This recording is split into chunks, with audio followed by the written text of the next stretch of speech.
Throughout its history, America's leaders have echoed the mantra that it is a beacon of freedom and equality, that its actions abroad are based on democracy and morality, and that it's the greatest country on earth.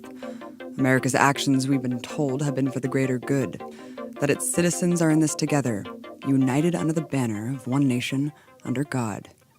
But history tells a different story. When we think of empire, we think of ruthless civilizations like Rome, where an emperor class reigns supreme over the masses, brazenly conquering and enslaving their neighbors. But these feudal remnants linger still today, and despite the trappings, the core system of empire remains. As colonialism advanced, empires swallowed up the last indigenous lands. Most egregiously, at the Berlin Conference in 1884, European superpowers sat down at a negotiating table and divided up Africa for themselves, eviscerating the last bastion of autonomy on the continent. But as empires expanded, their appetite grew bigger than the planet. The feeding frenzy came to a head in 1914, when the rulers of competing empires led 17 million people like cattle to the slaughter. In the midst of the global massacre, empires continued to redraw the world for themselves. Under the Sykes-Picot Agreement of 1916, the UK and France drew their own borders in the Middle East, deciding the fate of millions and showing how arbitrary borders really are. Their unquenchable thirst for power and profit led the empires to clash again barely 20 years later, with unspeakable horrors claiming the lives of 60 million human beings, culminating with the most catastrophic weapon the world has ever seen. The use of the atomic bomb against the civilian cities of Hiroshima and Nagasaki was a defining act of terror that cemented America's standing as military supreme. And from then on, it cast its shadow as the new reigning empire. The centers of the world's powers were left decimated, except one, and the victor built a new order under its hegemony. A club of empires formed in its aftermath, united against a common enemy: self-determination. In 1949, the US, Canada, and 10 European states formed NATO, insisting it was a defensive alliance. Yet NATO has carried out a strategy of containment through countless wars of aggression. For Saddam Hussein, possession of the world's most deadly weapons is the ultimate trump card, the one he must hold to fulfill his ambition. Organizations like the UN give the facade of civilized diplomacy and legality, but time and again it's shown that military might trumps morality. The US routinely breaks international laws and treaties with no repercussions from the international body. And when it needs UN backing for illegal wars, well, it just bullies its members for endorsement. Intervention after intervention, this growing empire has subverted the democratic processes of dozens of countries, undermined the people the world over, and installed countless dictators loyal to its will. War after war, it has swallowed up or attempted to destroy any land that has not capitulated to its demands. Even within their own borders, in cases where its own people dissented, the empire deployed the military against them. Incidentally, every intervention seems to follow a similar trend. In Latin America alone, the US military has intervened 56 times to determine the destiny of other nations. But let's just look at 3 examples. In 1944, a revolution in Guatemala overthrew US-backed dictator Jorge Ubico and elected Juan José Arevalo in the first free elections. But his progressive reforms offended the United Fruit Company and other corporations' rule of the island. So after bombing Guatemala City, President Truman authorized the overthrow of Arevalo's democratically elected successor, Jacobo Arbenz, in 1952. The brutal display marked the beginning of a 36-year civil war ruled by US-backed dictators and death squads, where 200,000 Guatemalans were killed. In the Dominican Republic, the people democratically elected Juan Bosch to power in 1962, after being ruled by a US-trained dictator for 31 years, whose reign is considered one of the bloodiest in all of the Americas. Just 1 year later, Bosch was overthrown by a US-supported fascist military coup. But growing resistance led President Johnson to deploy more than 22,000 troops in the DR in 1965, killing 3,000 people and enabling the military occupation to continue for decades. Then there's Chile, where the U.S. spent $6 million to undermine leftist leader Salvador Allende before he was even elected in 1970. A mass movement of people backing Allende's progressive reforms terrified the establishment, so a bloody CIA coup ensued, followed by a 17-year military dictatorship by the notoriously heinous Pinochet, who carried out a reign of terror, torturing 28,000, executing 2,279, and leaving countless disappeared. The U.S. rarely leaves any country it intervenes in. Now there's an estimated 800 military bases around the world, spanning 63 countries officially. An absurd 179 exist in Germany alone. Yet the number is over 70 when you count anywhere with a sizable troop presence or combat operations. And broadening the definition to any U.S. troop presence encompasses virtually every country on Earth. I sat down with David Vine, anthropology professor at American University and author of Base Nation. You would think it wouldn't be that hard. The Pentagon actually does put together a list every year, and by the Pentagon's count, there are 686 bases outside the 50 states in Washington, D.C. But in fact, the Pentagon doesn't know for sure how many bases it has abroad. Because increasingly, lily pads, these bases that are also referred to as cooperative security locations, are increasingly popular among military leaders and military officials, Pentagon officials more broadly. And they are specifically designed often to obscure the presence of the United States in countries that, where if it was known that the United States base was present, they would face wide opposition. So they're a troubling development in my mind because often lily pads are portrayed as very small, just a lily pad. And one of the clear patterns of our base network overseas is that once a base is in place, they have a tendency to expand dramatically in some cases. So a base that might be portrayed as small and quite limited in a matter of years or decades can become a billion-dollar base. The Americans are told, as you just mentioned, that these bases are needed to protect our national security interests. You argue the opposite is true in your book through extensive research. Why? I think it's a claim that has been made since the beginning of the Cold War, and the entire strategy is, in my mind, an outdated one. People have not been forced to defend the argument that these bases overseas are necessary to defend the United States and to ensure global peace. These bases all too often are actually increasing military tensions. I think it's worth considering for people in the United States how we would feel with a foreign base on our soil or a single foreign base anywhere near the borders of the United States. You've made several case studies in your book just about the way militarism affects communities, not just the way it threatens U.S. national security and maybe American citizens, but all the cultures around the world that are being undermined by militaristic presence there. Talk about Okinawa, Japan, because you mentioned in your book, it's not that there's bases there, it's that the entire island is essentially one giant base. In Okinawa in particular, incidents of rape, murder, accidents involving military personnel that, of course, naturally inflame local anger and lead to what have been unprecedented protests in Okinawa, people upset about the way they're being treated by what they often see as an occupying force. And it's worth remembering that the U.S. military formally occupied Okinawa and ruled Okinawa as essentially a colony of the United States until 1972, and at which point the island was returned to Japan, but many people feel like the occupation has never ended. I wanted to speak on Guantanamo Bay. I think this is one of the most absurd examples, not only because of the detention facility, infamously. It's a perpetual occupation of a sovereign land, and for over 50 years, they weren't even cashing the rent checks for for the base. And then Raul Castro, once this normalized relations dialogue is happening, he says, give us back Guantanamo, and we have our government saying it's off the table.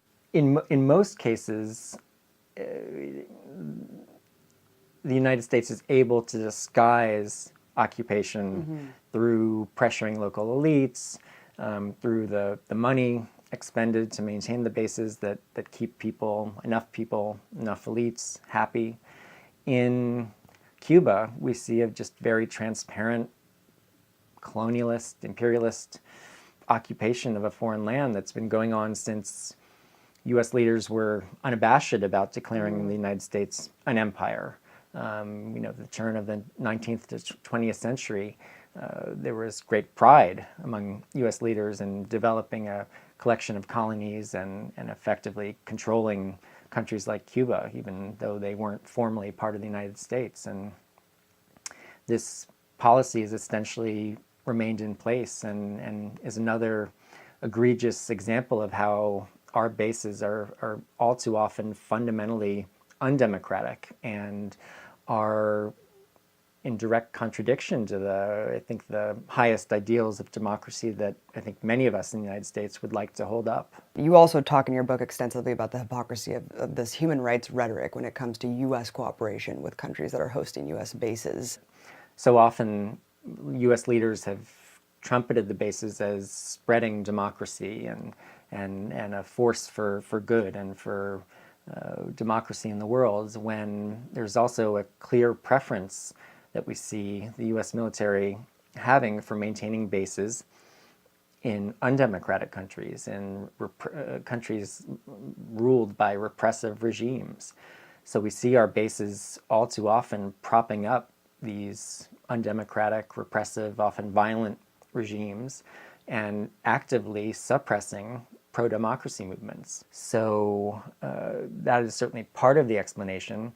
Many of the undemocratic countries in which U.S. bases are located are found in the Persian Gulf. The U.S. has bases in every Persian Gulf country except Iran, and large numbers of bases, a growing infrastructure that has been expanding for the last 30 years. And of course, these bases are directly related to the presence of oil and natural gas supplies and the desire of U.S. leaders to dominate this strategically critical part of the world. Is this just the nature of empire? The economic forces in particular and the political forces have come to drive the empire. The U.S. public has little to say about how the U.S. operates around the world, the wars it launches. The system has gotten out of control of any individual or any party or any individual political leader. And it's the system that needs to be undermined. Eisenhower's warning about the military-industrial complex seems quaint compared to the beast it is today. Out of the $1.1 trillion U.S. tax dollars used for discretionary spending in 2015, an insane 54%, or $599 billion, goes purely to military expenses. To put into perspective, America spends more on its military than the next 7 countries combined. Compare that to only 6% spent on education and a pathetic 6% on healthcare. Even more infuriating are the billions of dollars the U.S. throws at useless military toys. For example, America just bought itself a sweet $13 billion warship to fight all of our upcoming ocean battles. What else could $13 billion pay for? Oh, just over 305,000 teachers' salaries, send over 1.5 million students to college for free, or house 1.3 million people, more than double the amount of homeless in America. Why is such an outrageous squandering of resources acceptable? Because the empire has also installed a propaganda arm to propagate a culture of fear and militarism. But even with the corporate media at its whim, people see through the lies. Ben Griffin, a former British Special Forces soldier, talks about the fantasies versus realities of war. We were attacking families in their homes at night, taking away their men to be tortured in prison. And this was the opposite of what I'd been taught was the job of a British soldier. So when I was a kid, all the films and the comic books and the stories were about us as the good guys and the Germans and the Japanese as the bad guys. Very simplistic, but it was the Germans that captured the Jews and carried out a genocide on the Jews. It was the Japanese who treated prisoners of war badly. But here we were in Iraq doing something that looked the same as that. And you talked about raiding homes, horrifying tactics that were being employed.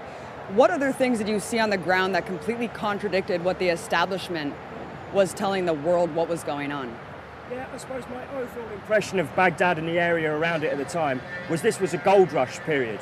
There were lots of civilian contractors, Western people, all rushing about, and it seemed like there was a lot of money to be made. And, I don't think that sense of that there was a theft going on, that there was something being taken there, really translated back home. I often think of the coffins that came back from Afghanistan and Iraq and were solemnly taken off with the flag off the back of the C-130 transport plane. And they kind of gave the impression that there was a body inside, like a full body, almost asleep. When actually, if we look at the realities of modern warfare and the effects of improvised explosive devices, some of those coffins didn't have anything inside them. Some of them had bits and pieces inside them. And, when we hide the true nature of warfare, we set up our next generation to follow down that path, and follow those lies and become involved in military occupations and military invasions. When you hear just the term empire and you see that, you were working British special forces and you see the American hegemon, how do you think this partnership works to kind of carry out the empire? I think there's a lot of self-interest involved in that. So America, is expanding its empire, and Britain has worked out in its own self-interest that the most profitable place to be is tucked in nice and close to the American eagle, because we get amazing benefits from that too, in all sorts of different ways. So I think that's the kind of relationship I like to think of as America as Nazi Germany, and we're Austria, Yeah, that's how I see it. It's interesting. In the past, Britain was kind of this unabashed empire, just openly conquering, holding colonial subjects all over the world. Has that premise really changed today? I really think the American empire has kind of like taken the place of the British Empire, but they're doing it in a much different way. So rather than physically controlling it with like an imperial force and a bureaucracy, it's, you put an American base in, you sell them some weapons, you get them to be kind of on your side, as it were, and then call in favours when they're required. Right. Yeah. Right. It's about dominating also the wealth of the whole area, and they're violent. Empires don't expand by knocking on their next door neighbour's door and saying, "Hey, do you want to be part of my empire? I'm gonna be in charge. You get to do what I tell you." It's always violent. And if we look at American foreign policy, it ticks all of those boxes. You're fighting militarism now. You've dedicated your life, Ben. You defected, you faced jail time, and now you're just touring around the world just speaking about the horrors of militarism and trying to stop it. Why? Why are you doing this? When we approached the cemetery, I automatically assumed that these would be soldiers killed in battle who'd been returned. And I found out actually after speaking to Mike there that these aren't soldiers killed in battle. These are people who've served in the military and died as civilians years later, but are then given this grand military funeral. And that's kind of peddling a myth to our children, that a soldier is somehow more worthy than anyone else in society, and that you're going to be given this grand funeral. A lot of people within the peace movement will say, how many veterans are homeless? How many veterans have got PTSD? How many soldiers were killed? I like to look at the much bigger picture, which is how many homeless people are there now in Iraq? How many Iraqis have got post-traumatic stress disorder? Right. How many orphans are there? How many people did we kill and maim? Because that's what the real issue is. It's what we've done to other people. Even though my imagination was captured at a young age by the military, I still joined voluntarily. I voluntarily went to Iraq. I voluntarily went to Afghanistan. Those people that we occupied, they didn't volunteer for any of this. We set upon them like bullies, and people back home need to realise that. We need to try and help people to empathise with the people of Iraq, the people of Gaza, the people of Afghanistan, and get them to think, what would this be like if this was happening to me? How would I feel? Wasting tons of cash and causing mass human suffering aside, The war machine also regularly decimates the environment. In 2013, a U.S. warship tore through a protected marine and bird sanctuary in the Philippines, causing massive damage. In 2010, U.S. military construction of a base on the coast of Jeju Island, South Korea, threatened the fragile habitats of 9 of the world's 66 global geoparks. An astounding 600 U.S. military installations across pristine Alaskan landscapes have left a legacy of carcinogenic contamination. And this past summer, the Navy again began carrying out war games in the Gulf of Alaska, detonating tens of thousands of pounds of toxic munitions and unleashing untold damage to wildlife. Like days of old, the empire only unleashes its military to protect its own power and wealth. It uses it as a battering ram for its economic policies and deploys a transnational corporate capitalist power structure, which prioritizes profit over the welfare of the planet. Through extortion and subjugation, organizations like the International Monetary Fund and the World Bank have created new forms of debt slavery and colonialism. All U.S. Marines learn about Major General Smedley Butler, who at the time of his death in 1940 was the most decorated Marine in U.S. history, winning 5 medals for heroism. But what Marines aren't told is that Butler became one of the most outspoken critics of U.S. militarism. He said, "War is just a racket. A racket is best described, I believe, as something that is not what it seems to the majority of the people. Only a small inside group knows what it's about. It's conducted for the benefit of the very few at the expense of the masses." I served in all commissioned ranks from second lieutenant to major general, and during that period I spent most of my time being a high-class muscle man for big business, for Wall Street, and for the bankers. In short, I was a racketeer, a gangster for capitalism. I helped make Mexico safe for American oil interests in 1914. I helped make Haiti and Cuba a decent place for the National City Bank boys to collect revenues in. I helped in the raping of half a dozen Central American republics for the benefits of Wall Street. And I helped purify Nicaragua for the International Banking House of Brown Brothers. I brought light to the Dominican Republic for American sugar interests in 1916. In China, I helped to see it that Standard Oil won its way unmolested. 9/11 presented another golden opportunity for the empire. It exploited fear and tragedy to pillage resources across the Middle East, its threat clear: conform to our rule or face destruction. At home, the empire ensured a permanent war economy by institutionalizing the collusion between government and big business. In 2008, the Government Accountability Office found that a startling 52 of the biggest defense contractors employed over 2,400 former generals, senior executives, and officers. A whopping 70% of the top generals who retired between 2009 and 2011 stepped directly into positions in the defense industry. Lobbying for war is even more blatant. Of the top 10 corporate PAC donors in 2015, half were defense contractors and war profiteers. And what do you know? Turns out that the top 4 politicians with the most authority over defense spending are also the top 4 recipients of defense behemoth Lockheed Martin. The bedrock of America is the myth of democracy, that somehow empire will dismantle itself if the right leaders are elected.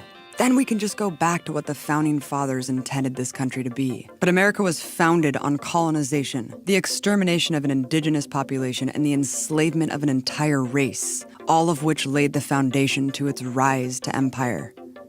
At home, the empire rots. Economic warfare abounds. In the richest country in human history, millions sit in poverty. Militarized riot cops stalk with impunity. Racism entrenched.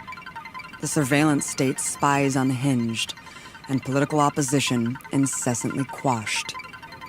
The system can't afford alternatives, and we've seen how far it will go, with no remorse.